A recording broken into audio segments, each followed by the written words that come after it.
प्रिय देशवासियों, नमस्कार। हम सभी ने बीते दिनों में देश का सामर्थ्य और उसका संयम दोनों देखा है। मैं सबसे पहले भारत की पराक्रमी सेनाओं को, सशस्त्र बलों को, हमारी खुफिया एजेंसियों को, हमारे वैज्ञानिकों को, हर भारतवासी की तरफ से सैल्यूट करता हूं। हमारे वीर सैनिकों ने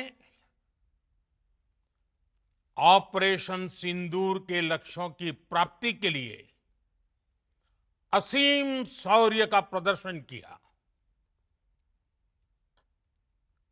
मैं उनकी वीरता को, उनके साहस को, उनके पराक्रम को आज समर्पित करता हूं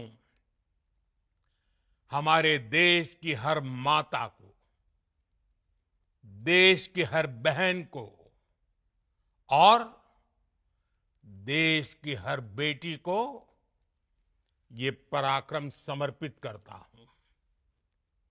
साथियों, 22 अप्रैल को पहलगाम में आतंकवादियों ने जो बर्बरता दिखाई थी, उसने देश और दुनिया को झकझोर दिया था। छुट्टियां मना रहे निर्दोष मासूम नागरिकों को धर्म पूछकर उनके परिवार के सामने, उनके बच्चों के सामने बेरहमी से मार डालना, यह आतंक का बहुत विभत्स चेहरा था, क्रूरता थी। ये देश के सद्भाव को तोड़ने की घिनौनी कोशिश भी थी। मेरे लिए व्यक्तिगत रूप से ये पीड़ा बहुत बड़ी थी। इस आतंकी हमले के बाद सारा राष्ट्र, हर नागरिक, हर समाज, हर वर्ग, हर राजनीतिक दल एक स्वर में आतंक के खिलाफ कड़ी कार्रवाई के लिए उठ खड़ा हुआ। हमने आतंकवादियों को मिट्टी में मिलाने के लिए भारत की सेनाओं को पूरी छूट दे दी और आज हर आतंकी, आतंक का हर संगठन जान चुका है कि हमारी बहनों बेटियों के माथे से सिंदूर हटाने का अंजाम क्या होता है। साथियों, ऑपरेशन सिंदूर ये सिर्फ नाम नहीं है, ये देश के कोटि कोटि लोगों की भावनाओं का प्रतिबिंब है। ऑपरेशन सिंदूर न्याय की अखंड प्रतिज्ञा है।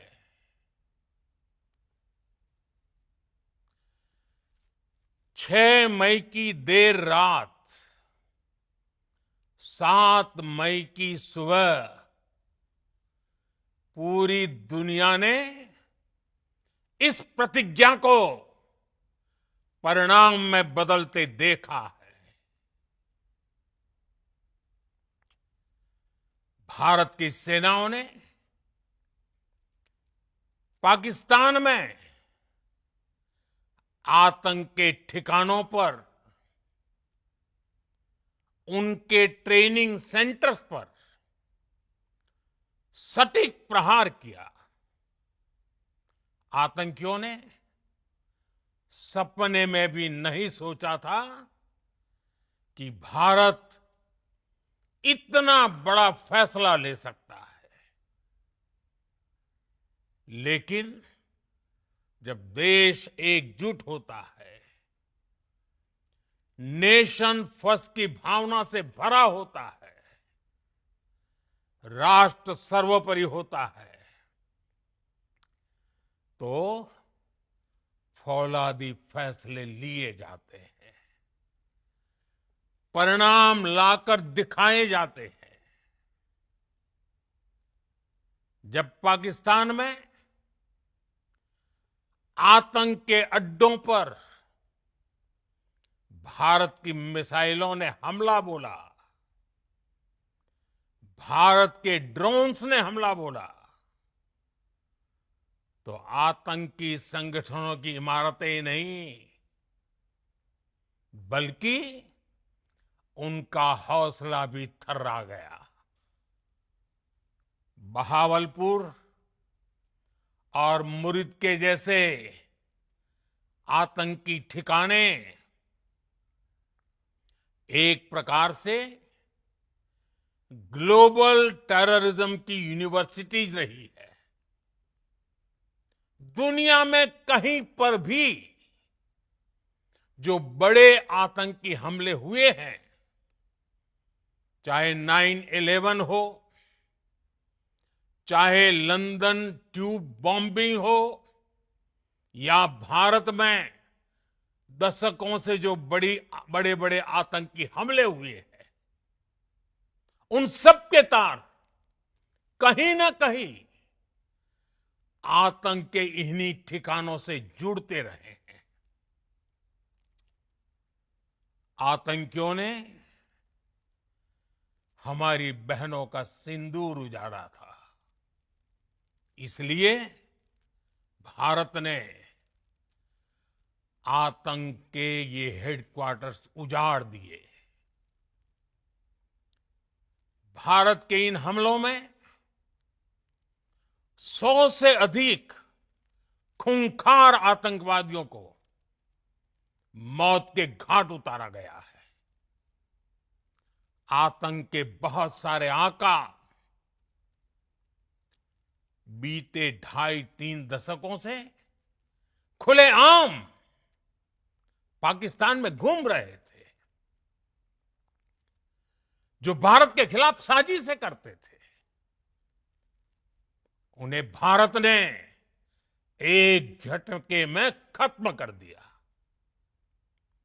साथियों, भारत की इस कार्रवाई से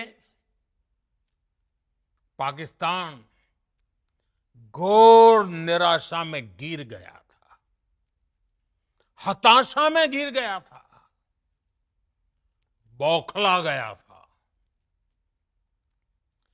और इसी बौखलाहट में उसने एक और दुस्साहस किया।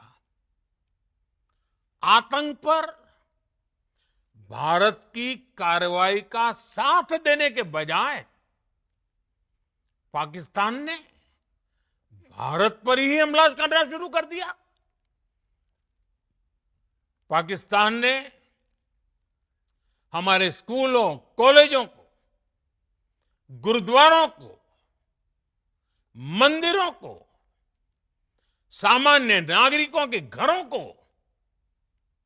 निशाना बनाया।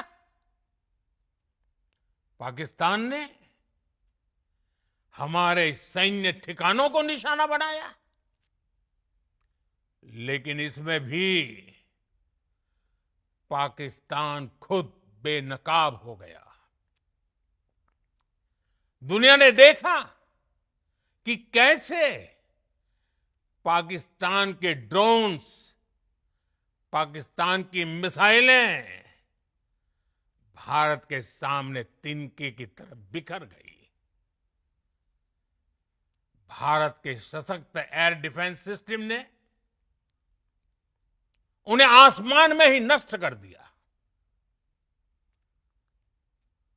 पाकिस्तान की तैयारी सीमा पर वार की थी, लेकिन भारत ने पाकिस्तान के सीने पर वार कर दिया। भारत के ड्रोन्स, भारत की मिसाइलों ने सटीकता के साथ हमला किया। पाकिस्तानी वायुसेना के उन एयरबेस को नुकसान पहुंचाया, जिस पर पाकिस्तान को बहुत घमंड था। भारत ने पहले 3 दिनों में ही पाकिस्तान को इतना तबाह कर दिया जिसका उसे अंदाजा भी नहीं था। इसलिए भारत की आक्रामक कार्रवाई के बाद पाकिस्तान बचने के रास्ते खोजने लगा। पाकिस्तान दुनिया भर में तनाव कम करने के लिए गुहार लगा रहा था,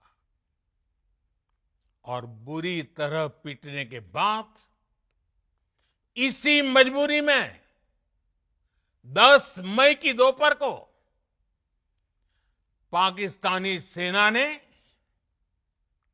हमारे डीजीएमओ को संपर्क किया।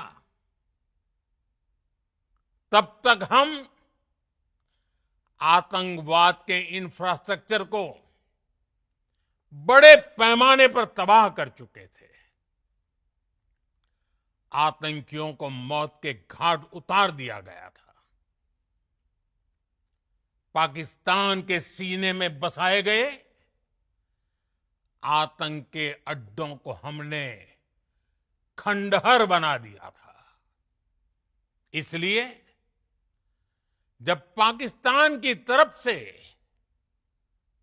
गुहार लगाई गई, पाकिस्तान की तरफ से जब ये कहा गया कि उसकी ओर से आगे कोई आतंकी गतिविधि और सैन्य दुस्साहस नहीं दिखाया जाएगा, तो भारत ने भी उस पर विचार किया। और मैं फिर दोहरा रहा हूं, हमने पाकिस्तान के आतंकी और सैन्य ठिकानों पर अपनी जवाबी कार्रवाई को अभी सिर्फ स्थगित किया है। आने वाले दिनों में हम पाकिस्तान के हर कदम को इस कसौटी पर मापेंगे कि वो क्या रवैया अपनाता है। साथियों, भारत की तीनों सेनाएं, हमारी एयरफोर्स, हमारी आर्मी और हमारी नेवी,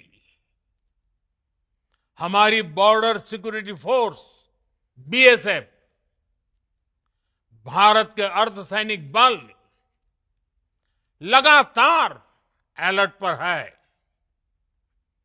सर्जिकल स्ट्राइक और एयर स्ट्राइक के बाद अब ऑपरेशन सिंदूर आतंक के खिलाफ भारत की नीति है। ऑपरेशन सिंदूर ने आतंक के खिलाफ लड़ाई में एक नई लकीर खींच दी है। एक नया पैमाना, न्यू नॉर्मल तय कर दिया है। पहला, भारत पर आतंकी हमला हुआ तो मुंह तोड़ जवाब दिया जाएगा। हम अपने तरीके से, अपनी शर्तों पर जवाब देकर रहेंगे। हर उस जगह जाकर कठोर कार्रवाई करेंगे जहां से आतंक की जड़ें निकलती हैं। दूसरा, कोई भी न्यूक्लियर ब्लैकमेल भारत नहीं सहेगा।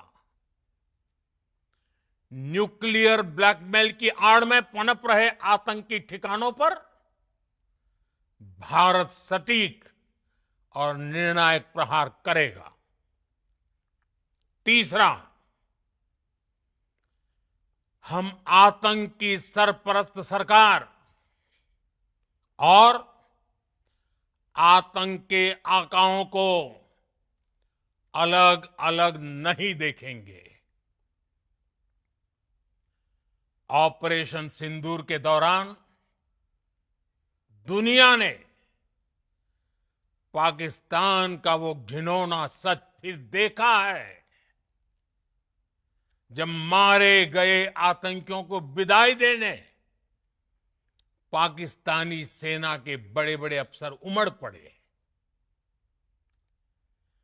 स्टेट स्पॉन्सर्ड टेररिज्म का ये बहुत बड़ा सबूत है।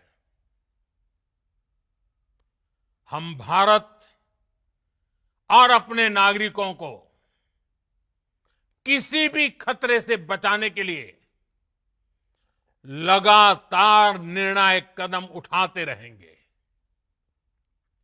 साथियों, युद्ध के मैदान पर हमने हर बार पाकिस्तान को धूल चटाई है और इस बार ऑपरेशन सिंदूर ने नया आयाम जोड़ा है।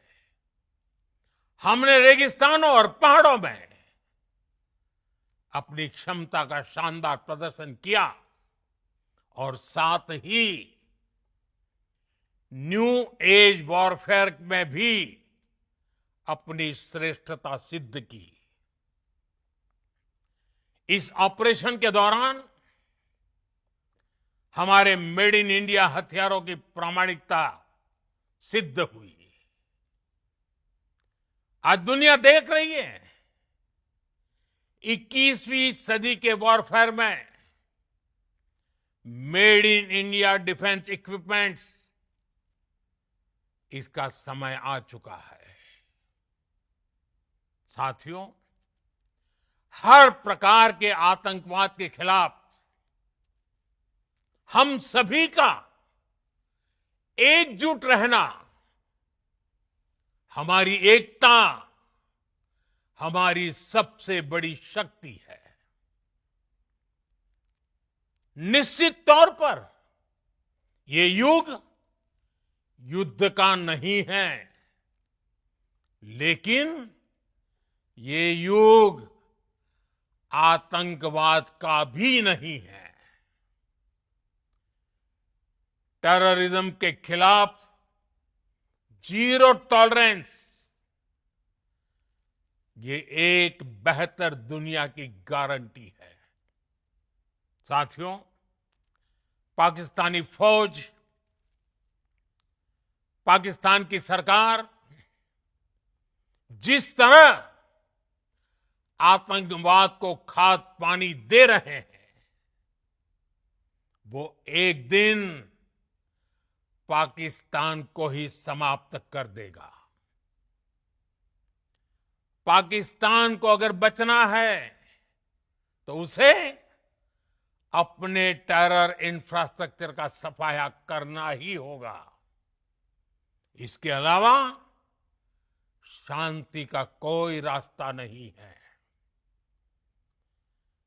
भारत का मत एकदम स्पष्ट है। टेरर और टॉक एक साथ नहीं हो सकते। टेरर और ट्रेड एक साथ नहीं चल सकते और पानी और खून भी एक साथ नहीं बह सकता। मैं आज विश्व समुदाय को भी कहूंगा, हमारी घोषित नीति रही है अगर पाकिस्तान से बात होगी तो टेररिज्म पर ही होगी। अगर पाकिस्तान से बात होगी तो पाक ऑक्युपाइड कश्मीर पीओके उस पर ही होगी। प्रिय देशवासियों, आज बुद्ध पूर्णिमा है। भगवान बुद्ध ने हमें शांति का रास्ता दिखाया है। शांति का मार्ग भी शक्ति से होकर जाता है। मानवता शांति और समृद्धि की तरफ बढ़े, हर भारतीय शांति से जी सके, विकसित भारत के सपने को पूरा कर सके, इसके लिए भारत का शक्तिशाली होना बहुत जरूरी है। और आवश्यकता पड़ने पर इस शक्ति का इस्तेमाल भी जरूरी है। और पिछले कुछ दिनों में भारत ने यही किया है। मैं एक बार फिर भारत की सेना और सशस्त्र बलों को सैल्यूट करता हूं। हम भारतवासी के हौसले, हर भारतवासी का एकजुटता का शपथ, संकल्प, मैं उसे नमन करता हूं। बहुत बहुत धन्यवाद। भारत माता की जय। भारत माता की जय। भारत माता की जय।